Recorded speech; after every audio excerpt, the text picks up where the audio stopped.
The flowers at the Breakers Resort in Palm Beach that evening were white gardenias, thousands of them, arranged along every aisle, draped from every arch, floating in crystal bowls on every table. The kind of wedding that made guests feel, just by walking in, that they had briefly entered a world built for people who never worried about anything. Wren Calloway stood in the wings of the grand ballroom stage, adjusting the strap on her guitar, breathing slowly through her nose the way her old vocal coach had taught her when she was 17 and terrified before competitions. She was not 17 anymore. She was 31, and she was not terrified. She was here for one reason: the $4,200 performance fee sitting in a contract in her manager's email inbox. Money she needed before the end of the month, or the payment arrangement on her brother Eli's medical bills would collapse. She had taken every gig that came in this season without asking many questions. This one had come through at the last minute, 2 days ago, when the original performer broke her wrist in a car accident. Wren's manager called her at 9 in the morning. She said yes by 9:04. She hadn't looked up the groom's name. She hadn't needed to. It was a wedding. She sang at weddings. That was the job.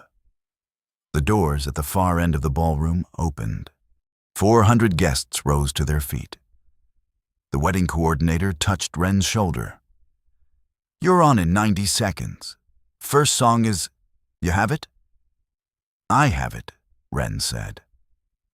She stepped to the edge of the stage, guitar in hand, and looked out at the room the way she always did before performing. A sweep, quick and professional, taking in the space so the space didn't swallow her. The groom was standing at the altar at the end of the center aisle. He was smiling, silver at his temples, jaw sharp, the particular ease of a man who had spent 40 years learning how to look trustworthy in expensive rooms. Wren Calloway had not seen that face in 9 years, but she had never stopped seeing it.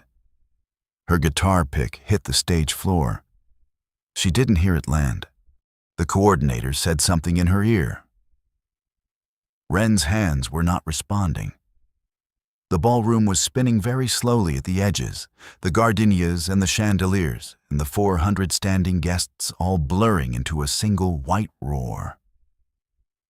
Because the man standing at that altar, smiling, relaxed, in a tuxedo that probably cost more than Wren's car, was Forrest Aldridge. And 9 years ago, Forrest Aldridge had taken everything her family had and smiled exactly the same way. Wren grew up in Asheville, North Carolina, in a house that smelled like sawdust and dinner on the stove. Her father, Dean Calloway, ran a mid-sized furniture manufacturing business that had been in the family for 22 years. Built from nothing, grown slowly, the kind of American small business story that didn't make headlines, but put 3 kids through school and kept the lights on through every recession. Her mother, Patricia, taught piano lessons out of the front room. Her younger brother, Eli, was 11 when things fell apart, still at the age where he trusted everyone and understood nothing. Wren was 22 when the company collapsed. She had been home for the summer after her second year at Berklee College of Music, where she'd been on partial scholarship studying vocal performance. She was supposed to go back in September. She had a professor who told her she had something rare, not just a voice, but a presence. The specific quality that made people in an audience feel personally addressed. She never went back to Berklee. What happened to her father's company was presented to the family and to the small Asheville business community as a straightforward story. A bad loan, a failed expansion, an undercapitalized company that overreached. Dean Calloway signed the restructuring agreement on a Tuesday morning in a lawyer's office, and came home and sat at the kitchen table and didn't speak for the rest of the day. He aged 10 years in 6 months. The company's assets, the machinery, the client contracts, the warehouse, the brand, were absorbed by a development holding company at restructuring value. Pennies.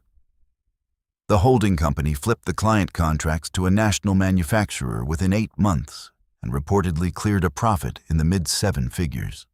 The name on the restructuring agreement, on the acquisition documents, on the holding company, was Forrest Aldridge. Wren had looked up that name exactly once. 2 years later, when she was working a catering shift in Charlotte and overheard someone at a table mention it. She'd gone home that night and searched for an hour and then closed her laptop and didn't open it again for 3 days. Because what she found wasn't a story about a bad loan. It was a pattern. 3 other small manufacturers in the Southeast. Same sequence, same documentation, same holding company, same outcome. But Wren had been 24, broke, caring for her parents, putting Eli through high school. She had no money for lawyers. She had no platform. She had nothing but the information and nowhere to take it. So she carried it. For 9 years, she carried it.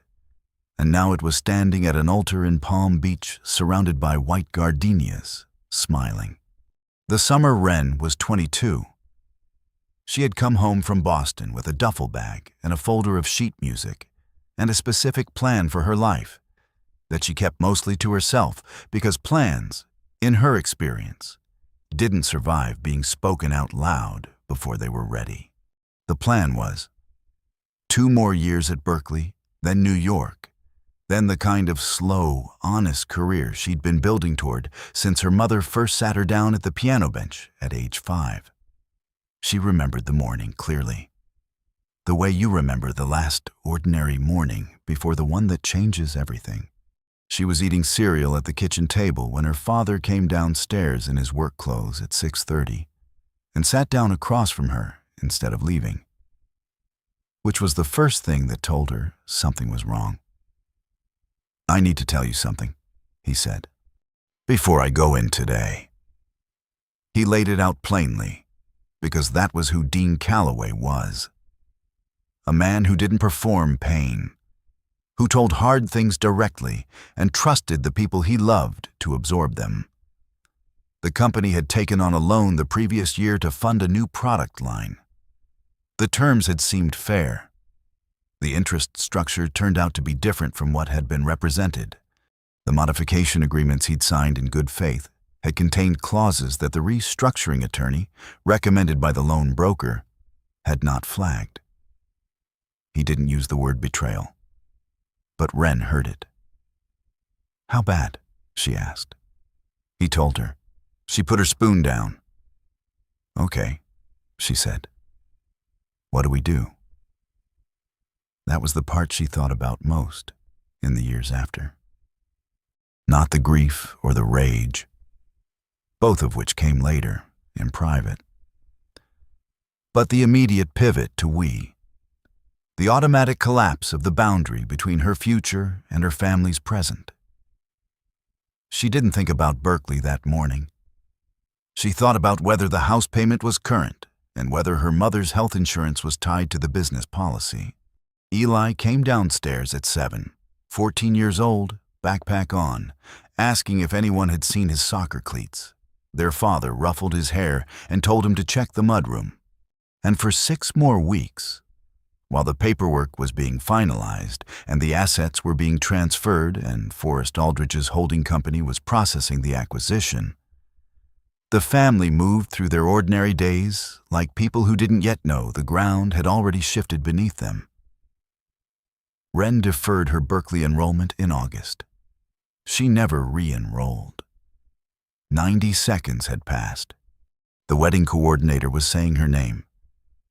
The dressage harpist in the corner had begun playing softly to fill the gap. Somewhere in the audience, a child laughed at something.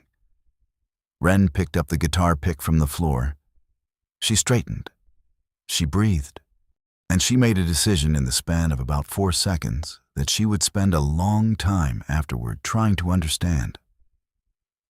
Not whether it was right, but where exactly it had come from. She was not going to walk off that stage. Not because she wasn't shaking. She was.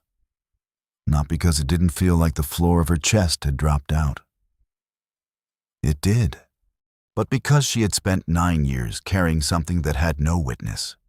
9 years in which Forrest Aldridge had moved through the world without consequence, had accumulated more, had built the kind of reputation that gets cited in Forbes profiles and charity galas, and apparently Palm Beach weddings attended by 400 people. And she was standing on a stage with a microphone. She turned to the coordinator. "I'm fine. Nerves. I'm ready." The coordinator looked uncertain for exactly 1 second, then nodded and touched her earpiece. "We're going. 30 seconds. Wren looked out at the room again. Forrest Aldridge was still at the altar, now leaning slightly toward the officiant, saying something that made the man smile. He hadn't seen her yet. She was in the wings, partially blocked by a floral arrangement the size of a small vehicle. To him, she was probably still just an event detail. The hired musician, anonymous and interchangeable. Good, she thought. Let him not know I'm here until I'm already in front of him. She thought about Eli, 20 years old now. 6 months into a treatment protocol for the autoimmune condition diagnosed last year. The medical bills arriving in her email inbox with the steady regularity of a subscription she hadn't chosen. She thought about her father, who was living in a rental apartment in Asheville, and still woke up early out of habit, even though there was no company to go to anymore.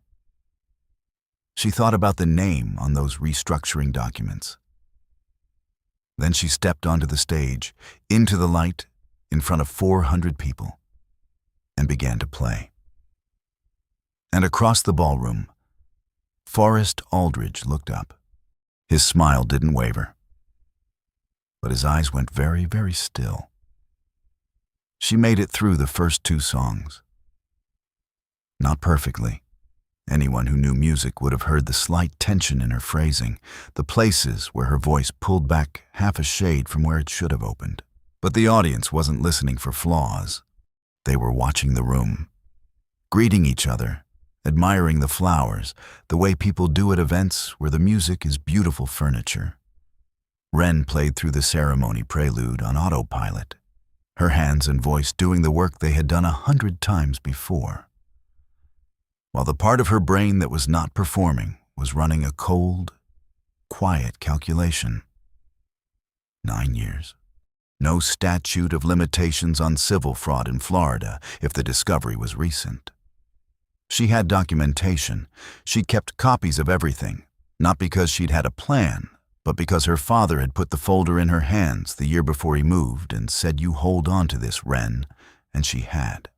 A box in the back of her closet in her Nashville apartment. Folder inside, every document from the restructuring, the loan modification, the acquisition. She didn't have a lawyer. She didn't have a plan. What she had was 400 witnesses and 1 more hour on that stage. During the cocktail interlude, while the guests moved from the ceremony space into the reception room, Wren stepped off stage and found a quiet corridor near the catering entrance.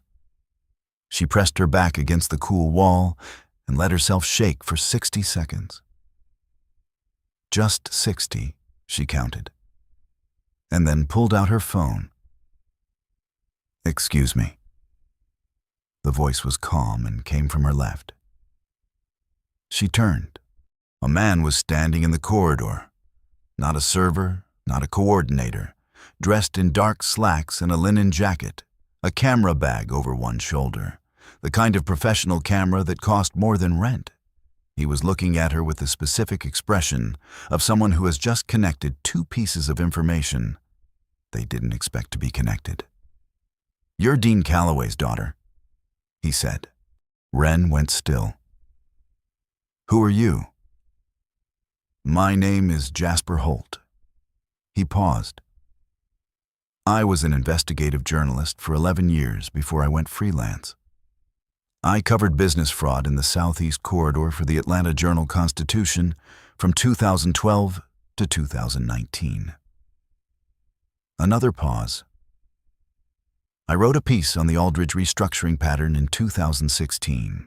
It ran on page 7 and was buried within 48 hours because 2 of our major advertisers at the time had financial relationships with Aldridge Capital. He looked at her steadily. I've been waiting for another angle on this story for 3 years. He reached into his jacket pocket and pulled out a USB drive. They found an empty room off the East Corridor, a small conference space used for vendor check-ins, 2 chairs and a table, and a window overlooking the Atlantic going orange in the early evening light. Jasper Holt set the USB drive on the table between them. "I'm not here as press tonight," he said immediately. I want to be clear about that. I was hired as the event photographer. I took the job when I found out who the Groom was, because I've been tracking Aldridge Capital for 3 years, and I needed to be in the same room as the man without a press credential that he could flag and have revoked. Wren looked at the drive. "What's on it?" "Everything I couldn't publish in 2016. He leaned forward. "Your father's company wasn't the only one, and it wasn't the first. Between 2009 and 2016, Aldridge Capital ran the same operation on 11 small manufacturers across North Carolina, Tennessee, and Georgia. The loan broker and the restructuring attorney were both on retainer. It was a coordinated system. The broker identified companies with enough asset value to be worth acquiring. The attorney structured the loan modifications to be technically legal, but operationally predatory. And Aldridge Capital absorbed the assets at below market value through the restructuring process." 11 companies, Wren said. 47 employees who lost their jobs on average per acquisition. 3 business owners who filed for personal bankruptcy afterward.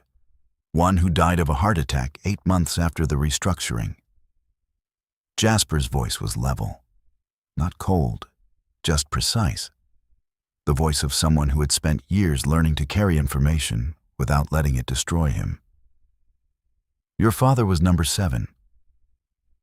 Wren was quiet for a moment. "Why didn't you publish it in 2016? "I had documentation on 6 of the 11. Not enough for a clean legal story, enough to make the argument, but not enough to survive Aldridge's defamation attorneys, who are extremely good.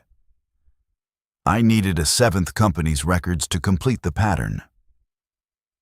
He looked at her. "Your father's restructuring file would have been the one.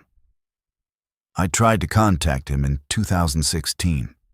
He didn't respond." "He was in a bad place in 2016, Wren said quietly. "I know. I'm sorry." He meant it. "Do you have the documents?" "In Nashville, in a box." Jasper nodded slowly. "What I have on this drive is the full investigative file, everything I built over 3 years that I couldn't publish, witness statements from 2 of the other business owners, internal emails from the restructuring firm that I obtained through a source I can't name, financial flows." He paused. "Combined with your father's records, it's a complete story." Wren looked at the drive. "You came here tonight knowing I might be here," she said. "I came here tonight knowing you'd been booked," he said. "I asked your manager's assistant to confirm. I'm sorry for the manipulation, but I needed you to see his face first. I needed you to make the choice yourself." Her name was Courtney Bale, 28 years old, only child of Raymond Bale, who had built a regional insurance empire in the Mid-Atlantic and whose net worth sat comfortably in the 9-figure range.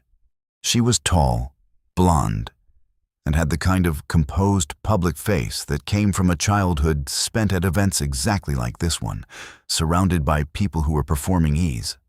Wren noticed her because of the way she moved. During the reception cocktail hour, Courtney Bale circulated through the room with the practiced warmth of someone doing a job, touching arms, smiling, laughing at the right moments. But twice Wren caught her glancing toward the corridor where Wren had been speaking with Jasper, with an expression that was not curious so much as watchful. Then, at the edge of the cocktail hour, Courtney Bale walked directly toward Wren. "You're the singer," she said. Not unfriendly. Not warm, either. "Yes." "You were late coming on?" She looked at Wren the way someone looks when they already know the answer to the question they're about to ask. "Was there a problem?" Wren studied her. "Stage nerves." Courtney Bale was quiet for a moment. Then she said, very quietly, "You should take your fee and go after the second set." Wren didn't move. "Why?" "Because you're looking at my fiancé the way someone looks when they know something." Her voice had dropped to the register of a conversation between two women that no one else was meant to hear. "And I don't want tonight disrupted." "Do you know who he is?" Wren asked. "What he's done?" Courtney's expression didn't change, but something behind her eyes shifted, a fractional movement, and there and gone. "I know who he is." "Then you know. I know what I've chosen," Courtney said. Her voice was steady and careful and completely without happiness. "And I'm asking you, woman to woman, to let this evening close without incident." Wren looked at her for a long moment. She thought about what it would cost a 28-year-old woman from a structured family with a structured future to walk away from a man like Forrest Aldridge on her wedding day. She thought about the specific kind of trapped that didn't look like trapped from the outside. "I'll think about it," Wren said. Courtney held her gaze for one more second. Then she turned and walked back into the room. And Wren noticed, for the first time, that Courtney Bale's left hand, the hand the engagement ring was on, was shaking slightly as she reached for her champagne glass. He found her during the dinner service. The guests were seated. The first course was being placed, and Wren was taking a break at the side of the stage when she felt the change in temperature behind her. The specific awareness of someone standing close who hadn't been there a moment before. "You play well," said Forrest Aldridge. He was standing 3 feet away, champagne in hand, with the relaxed posture of a man who had never once in his adult life approached a conversation he wasn't fully in control of. Wren turned slowly. She kept her face neutral the way she had learned to keep her face neutral in years of performing for audiences who weren't always kind. "Thank you," she said. He was studying her, not rudely, practiced, like a man cataloging information. "Have we met before?" "I don't think so," Wren said. "You look familiar."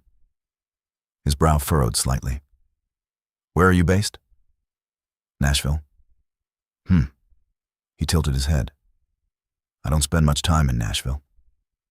"Charlotte, maybe?" "I do a fair amount of work in the Carolinas."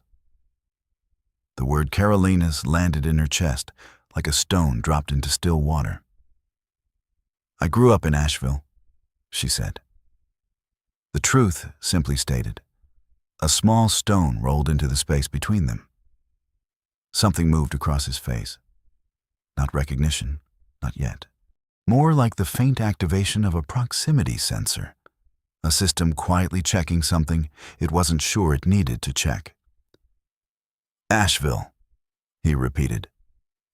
"Good town. I've had some business interests in that area." "I know," Wren said. The pause between them lasted about 2 seconds. Forrest Aldridge was a man who had spent 30 years in rooms full of people who wanted things from him, who tried to disrupt him, who approached him with grievances and angles and concealed agendas. He had developed, over those 30 years, an excellent sensor for threat. She watched it come online behind his eyes. "What's your last name?" he asked. "Calloway," she said. He was very still for exactly 3 seconds. Then the smile came back, slightly reconfigured, slightly more deliberate. The smile of a man who has just identified a variable and is deciding how to manage it. "Enjoy the rest of your evening," he said pleasantly. He walked back into the room, and Wren watched him cross to a man near the bar, a large man, suited, who was not a guest, and say something quietly into his ear. The man Forrest had spoken to appeared at the side of the stage 11 minutes later. He was not event security. Event security wore earpieces and had the alert but neutral bearing of people who were paid to de-escalate. This man had a different energy. Contained, private, the specific stillness of someone performing a task and not a role. "Ms. Calloway," he said, "Mr. Aldridge has asked me to let you know that the remainder of the performance this evening will be covered by the house pianist. You're released from your contract with full payment.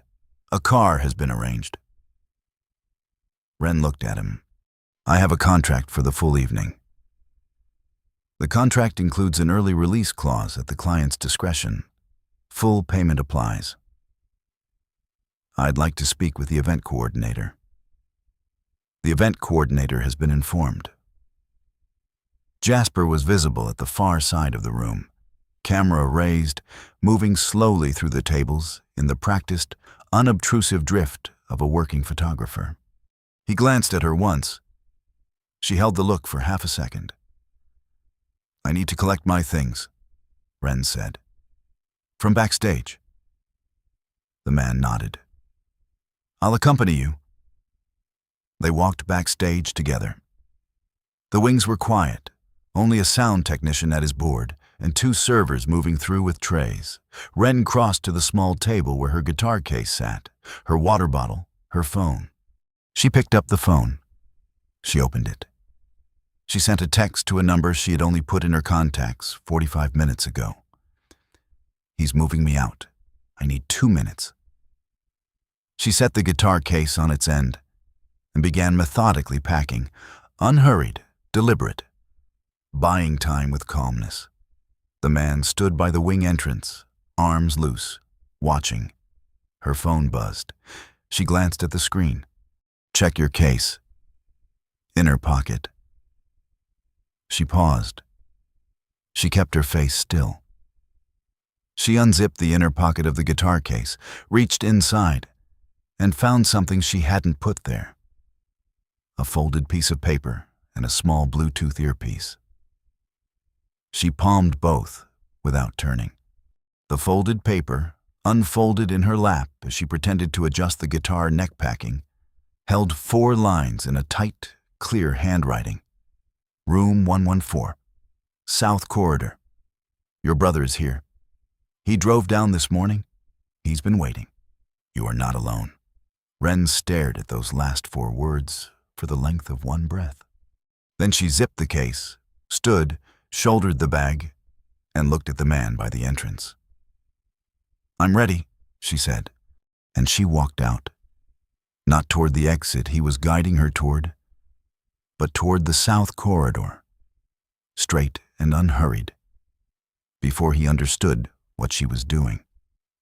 Room 114 was a small coordinator's office near the resort's service wing. A spare desk, a rack of event binders, a window facing the parking lot, fluorescent light. Eli Calloway was 20 years old and looked exactly like their father, except for Wren's eyes. Their mother's eyes, dark and direct.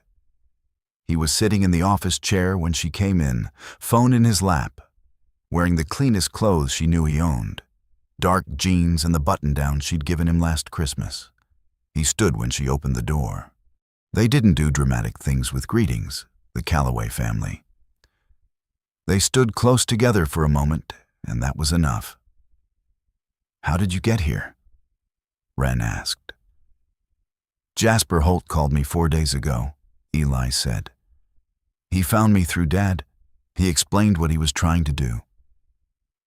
He looked at her steadily. He said he needed someone from the family who could testify to what the restructuring did. As a witness, not a victim, a witness. There's a difference, legally. You drove 6 hours. 10, actually. My car needed a break in Savannah. He almost smiled. Eli, your treatment is on schedule.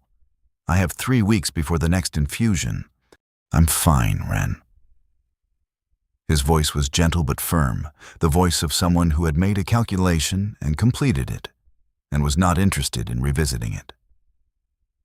I'm fine, and this matters. She looked at him.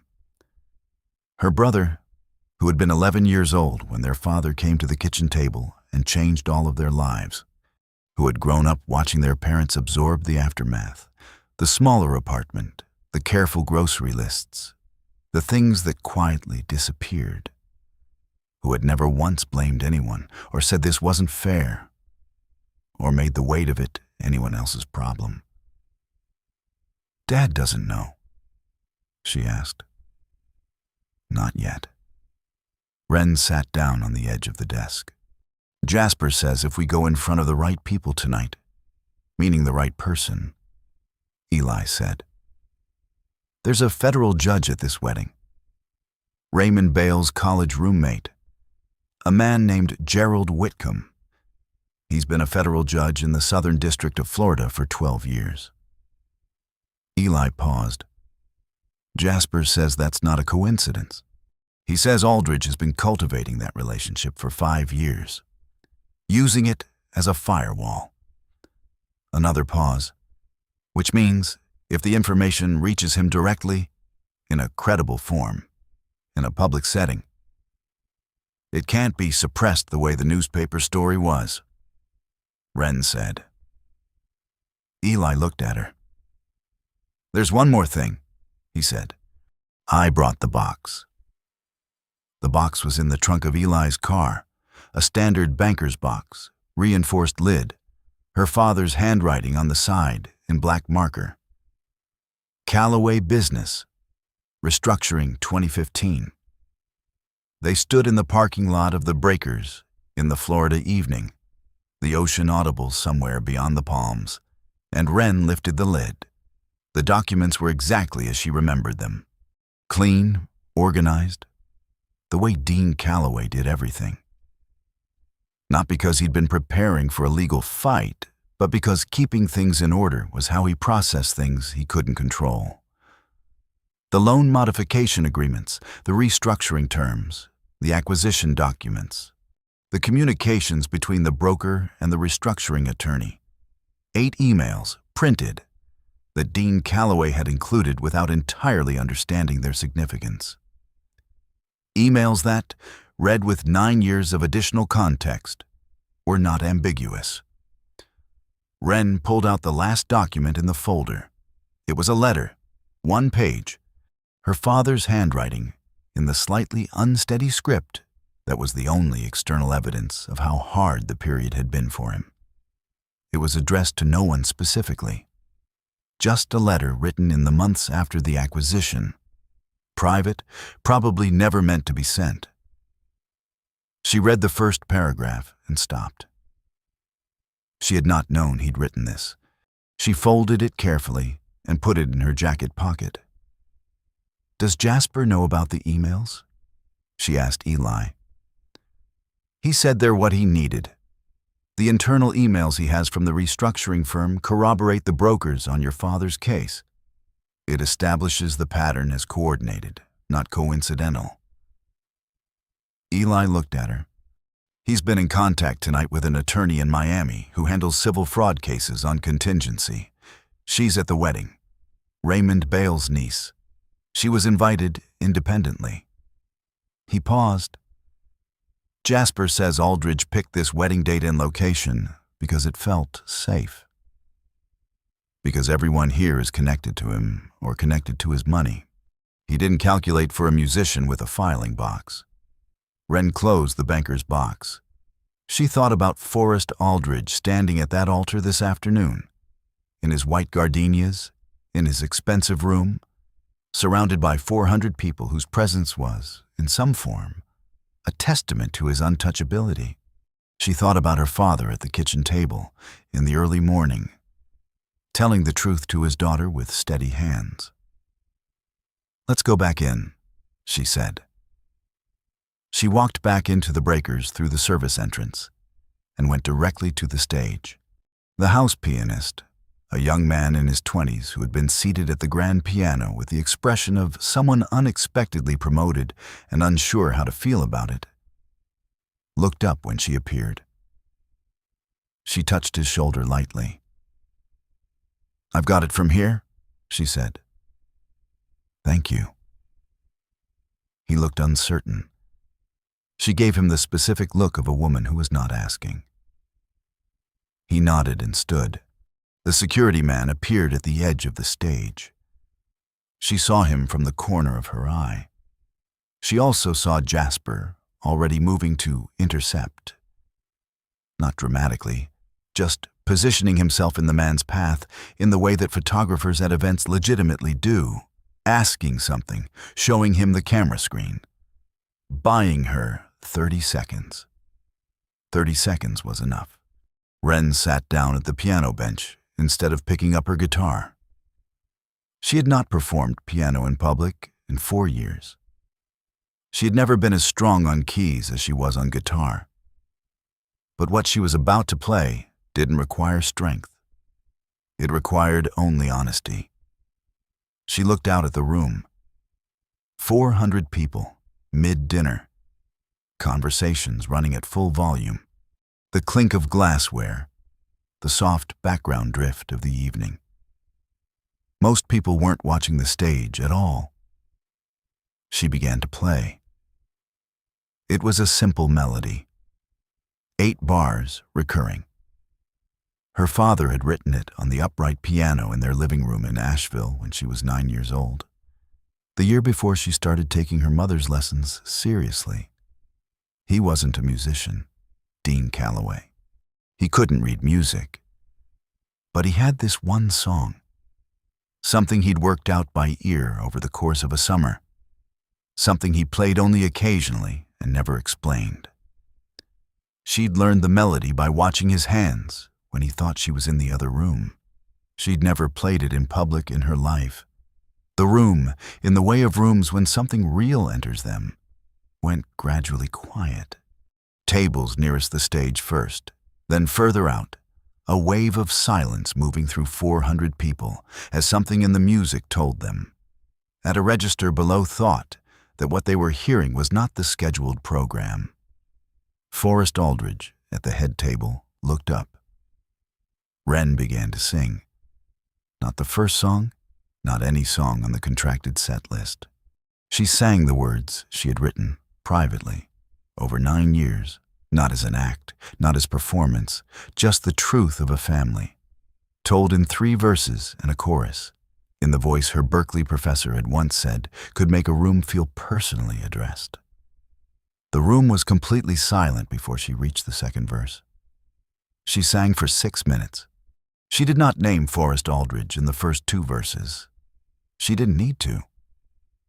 She told the story of a family, a man who built something with his hands, a wife who taught music in the front room, 2 children who grew up knowing what it meant when your father came home proud.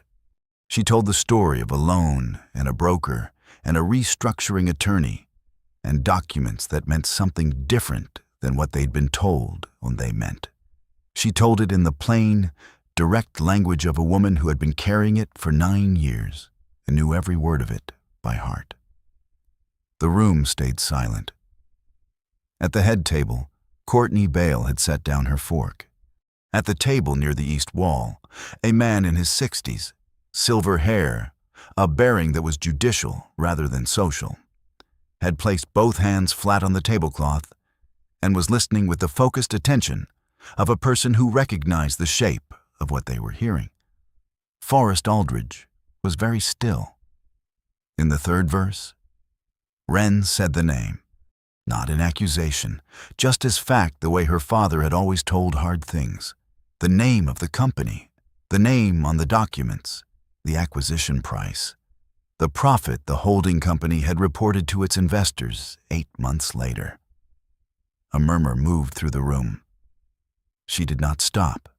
She reached into her jacket pocket with one hand, still playing the melody with the other, and set her father's letter on the piano.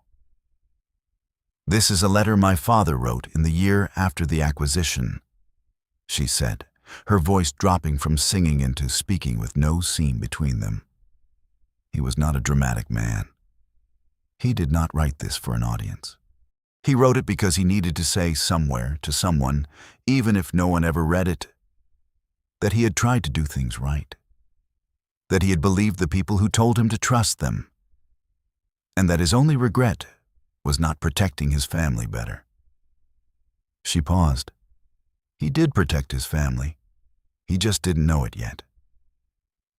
She played the opening melody one more time, slowly, and stopped. The room was silent for 3 full seconds.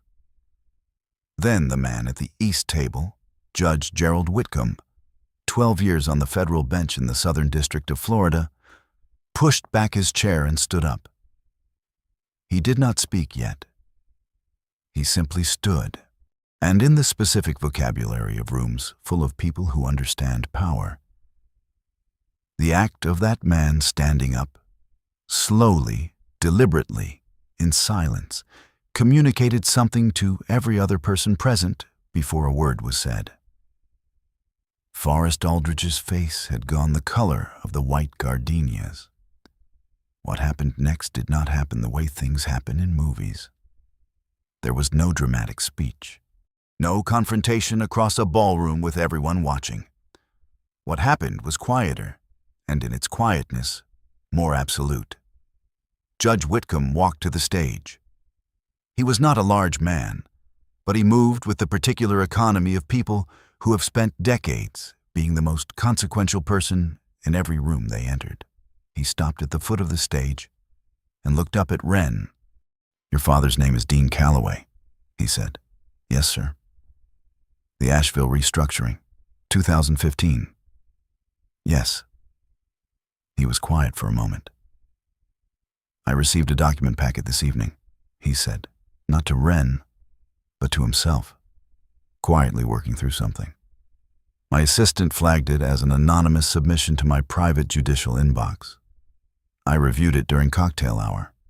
I thought it was opposition research from a civil case I have nothing to do with." He paused. "It wasn't, was it?" "No, sir," said Jasper Holt, who had appeared at the judge's left shoulder with the camera now lowered and a printed document in his hand. "It was the investigative file I've spent 3 years assembling on a coordinated fraud operation in the Southeast. 11 companies. The documentation on the Calloway restructuring completes the evidentiary pattern." He offered the document. "I'm a former AJC investigative journalist. My name is Jasper Holt. I can verify every source." The judge took the document. At the head table, Forrest Aldridge stood up. "This is a private event," he said. His voice was controlled but had an edge in it that people at nearby tables registered, a shift in register that told them the composure was costing him something. "Whatever this is, it's not appropriate. Sit down, Forrest." The voice came from Raymond Bale, Courtney's father, the man who had written the check for this wedding. He was still seated at the head table, napkin still in his lap. And he said the 2 words with the flat finality of a man who had just arrived at a conclusion and had no interest in revisiting it. Forrest Aldridge looked at him. Raymond Bale looked back. The 2 men had known each other for 5 years. But Raymond Bale had not become wealthy by being loyal to people who were liabilities. And the expression on his face communicated with complete clarity that the calculation had just changed. Forrest Aldridge sat down, and the room breathed. It was Courtney Bale who surprised everyone. She had been quiet throughout, seated, hands folded, face composed in the careful arrangement she had worn all evening. Wren had half expected her to be furious or frightened, or to perform one of the several versions of denial available to women in her position. Instead, Courtney Bale stood up from the head table, walked across the front of the room to where the attorney Jasper had mentioned. A woman named Diane Selby, Raymond Bale's niece, civil fraud practice in Miami, was already on her feet near the east wall and said something quietly to her. Then Courtney walked to the stage. She stopped in front of Wren, and they looked at each other. And the 30 feet of ballroom floor between the table and the stage felt, in the silence, like something being measured. "I told you to leave tonight," Courtney said. "I know," Wren said. "I'm glad you didn't." Courtney's voice was steady and clean, and in it Wren heard the specific quality of a woman who had made a decision she should have made earlier and had chosen not to waste time regretting the delay. "I've known about one of the other cases for 14 months. I found documents in his home office last year." She paused. I didn't know what to do with it. I told myself I was waiting for the right time. "You're here now," Wren said. Courtney looked at her for a moment. Then she reached up and removed the engagement ring from her finger. A 6-carat stone in a platinum setting, the kind of ring that was chosen to be noticed. She held it in her palm. She looked at it for exactly 2 seconds. Then she turned and set it on the head table, deliberately, with the quiet precision of a woman closing a door. She walked to Diane Selby without looking back. The room watched this in the kind of silence that is neither uncomfortable nor relieved. The silence of 400 people witnessing something real and knowing it. Forrest Aldridge at the head table looked at the ring sitting in front of his untouched dinner plate. And for the first time that evening, he looked simply old. The wedding did not continue. There was no announcement, no dramatic declaration. Events simply stopped having their next step available. The catering team paused between courses and, when no instruction came, stayed paused. The florist's assistant, who had been preparing to release the centerpiece arrangements at the end of the reception, sat down and waited. The DJ, who had been scheduled to take over at 9 o'clock, arrived, assessed the room, and quietly did not set up. By 9:15, most of the guests had gathered in small clusters near the exits. The collective instinct of people who understood that the event had ended without the formality of being ended, and were proceeding accordingly. Diane Selby and Judge Whitcomb were in a private room with Jasper and the banker's box, which Eli had brought in from the parking lot, and 2 other people who had joined them, whose roles Wren didn't fully understand, but who carried themselves with the specific quiet authority of people who had been waiting for a file to become complete. Forrest Aldridge left the building at 9:22. He did not make a statement. He did not approach Wren. He walked out with the man who had tried to remove her from the stage earlier, and 2 other men who appeared from somewhere during the final proceedings, and the 4 of them exited through the north entrance with the efficient absence of people who understand when a position has become untenable. He would be served with a civil lawsuit notice within 72 hours. 3 of the other business owners from the original 11, contacted by Jasper over the previous months, had agreed to be co-plaintiffs. The case Diane Selby's firm filed would be, as she explained to Wren the following morning over coffee at a diner on Worth Avenue, the cleanest fraud filing she'd put her name on in 11 years. Raymond Bale's financial relationship with Aldridge Capital dissolved within the week. He released a statement through his office that described it as a routine business decision. No one with any understanding of what had occurred in that ballroom found the timing coincidental.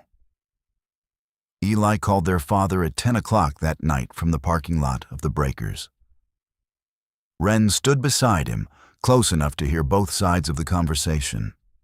She heard her father pick up on the second ring. He always picked up when Eli called, regardless of the hour.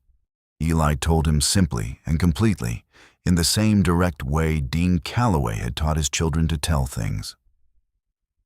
What Jasper had found, what the documents showed, what had happened in the ballroom, what Diane Selby's firm was filing. He did not oversell it or minimize it. Dean Calloway was quiet for a long time. Then he said, "Are you all right?" Eli looked at Wren. "Yeah, Dad. We're okay." "Both of you?" "Both of us." Another silence. "The letter," Dean said finally. Did she use the letter?" "She read from it," Eli said carefully. "She told the room what it said. She didn't perform it. She just told them." Wren's throat was tight. They heard their father exhale. A long, slow breath that carried something in it she didn't have a name for. Not relief exactly. Not grief. Something that lived in the overlap between the two. "I wrote that during a hard stretch," he said. "I didn't mean it as evidence." "I know," Eli said. "But it was." A pause. "Your mother would have..." Dean stopped, started again. "She would have liked knowing you were both in that room." Neither of them spoke. The Florida night was warm and salt-aired around them. The sound of the ocean at the edge of everything. And they stood in the parking lot of a resort that had just hosted the strangest evening of their lives. Phone pressed between their heads, and let the silence with their father be what it needed to be. "Come home soon," Dean said finally. "We will," Eli said. "Give us a few days. Take your time." He hung up. Eli and Wren stood in the warm dark for a while, not saying much of anything. The story ran 4 weeks later. Not in the Atlanta Journal-Constitution, which Jasper had left 4 years prior. It ran in a national business publication that had been building an investigative unit for 2 years and was specifically interested in the kind of regional economic story that fell between the cracks of financial journalism's typical focus on Wall Street and Silicon Valley. The piece ran at 8,000 words. It named all 11 companies. It included the internal emails. It included a statement from Dean Calloway that he had given over a 2-hour phone call with Jasper in early January. Steady, precise, complete. It also included a single paragraph that Jasper had not told Wren he was going to write. She found out when the piece published, and her phone began buzzing at 7 in the morning. The paragraph described the evening at the Breakers from the perspective of a working musician who had come to sing at a stranger's wedding and discovered, in the moment of walking onto that stage, that the stranger was the man who had broken her family. It described what she had chosen to do and why, in the language she had used when Jasper interviewed her 2 weeks after the fact. Simply, without performance, with the particular clarity of someone who had been carrying a weight for long enough that putting it down was not dramatic. It was just over. The paragraph ended with 3 sentences she had said at the end of the interview, which she had not thought Jasper would use. "My father built something with his hands, and someone took it from him on paper. For a long time, I thought the paper was stronger than the hands. I don't think that anymore." Her phone showed 47 missed calls by 9 a.m. She put it face down on the counter, made coffee, sat at the kitchen table in her Nashville apartment, the same table where Eli had sat the night he'd told her about his diagnosis, where she'd cried after booking the Palm Beach gig, where she'd made 100 quiet decisions that had led, somehow, to this. She was smiling before she noticed she was smiling. He came to Nashville 3 weeks after the story ran. Not for professional reasons, or not only. He brought her the printed version of the piece the actual magazine which she had not yet held, and left it on the table between them with the straightforward gesture of someone completing a delivery. They were at a diner on Gallatin Road, the kind of place with laminated menus and real pie and no ambient noise that required competing with. The article got picked up, he said. 6 outlets. The civil case has a hearing date set for April. 2 of the other 11 plaintiffs contacted Diane Selby's firm after the story ran. She's expanded the filing. I know, Wren said. She called me. He nodded. He turned his coffee cup in its saucer, a slow quarter turn that she had learned was a thing he did when he was deciding whether to say something. I owe you an apology, he said. For what? For using you as a mechanism. He looked up. I had a strategy for that evening. You were part of it. I told myself it was because you deserved to be there. And that was true. But it was also true that you were useful, and I was honest about the first thing more than the second. Wren considered this. Were you wrong about either of them? No. Then I'll take the apology and set it aside, she said. It's already done. He looked at her with the expression she had come to recognize as his version of warmth, not performed, just visible for a moment between his other expressions. What are you working on? She asked. 2 things. The Southeast case isn't the only version of this pattern. I found indicators in 3 other regions. Different operators, similar mechanics. He paused. It's going to take a while. Do you need a musician? He almost smiled. I might need someone who can walk into rooms where I can't. That's most rooms, she said. Yes, he said. It usually is. They sat with their coffee as the diner moved around them. Easy, unhurried. 2 people who had discovered each other in a ballroom and found, in the ordinary light of a Nashville afternoon, that they fit. Dean Calloway drove down to Nashville in February. He brought Patricia's recipe box, the one she'd kept on the kitchen counter their whole marriage. Handwritten cards in her careful script, the box itself worn at the corners from 30 years of use. He said he'd been meaning to bring it for a long time and kept not having a reason specific enough to act on. He didn't say it, but Wren understood. He was coming because he finally had something to arrive toward, rather than something to leave behind. They made dinner together in her kitchen, the 3 of them. Eli had driven up from Asheville with his roommate, who brought a bottle of wine and the easy good humor of someone who'd been told the basics of the story and had the grace not to require the details. After dinner, Wren sat at the upright piano she'd bought second-hand 4 years ago and had never quite gotten around to tuning properly. She played the melody her father had written, the one from the living room in Asheville, the one she'd played at the Breakers in front of 400 people who had gone still because the music was real. Her father stood in the kitchen doorway and listened. He didn't say anything afterward. He just nodded once, slowly, the way he nodded at things that had arrived in the right form. The civil case settled 8 months later. The settlement terms were confidential at the defendant's insistence.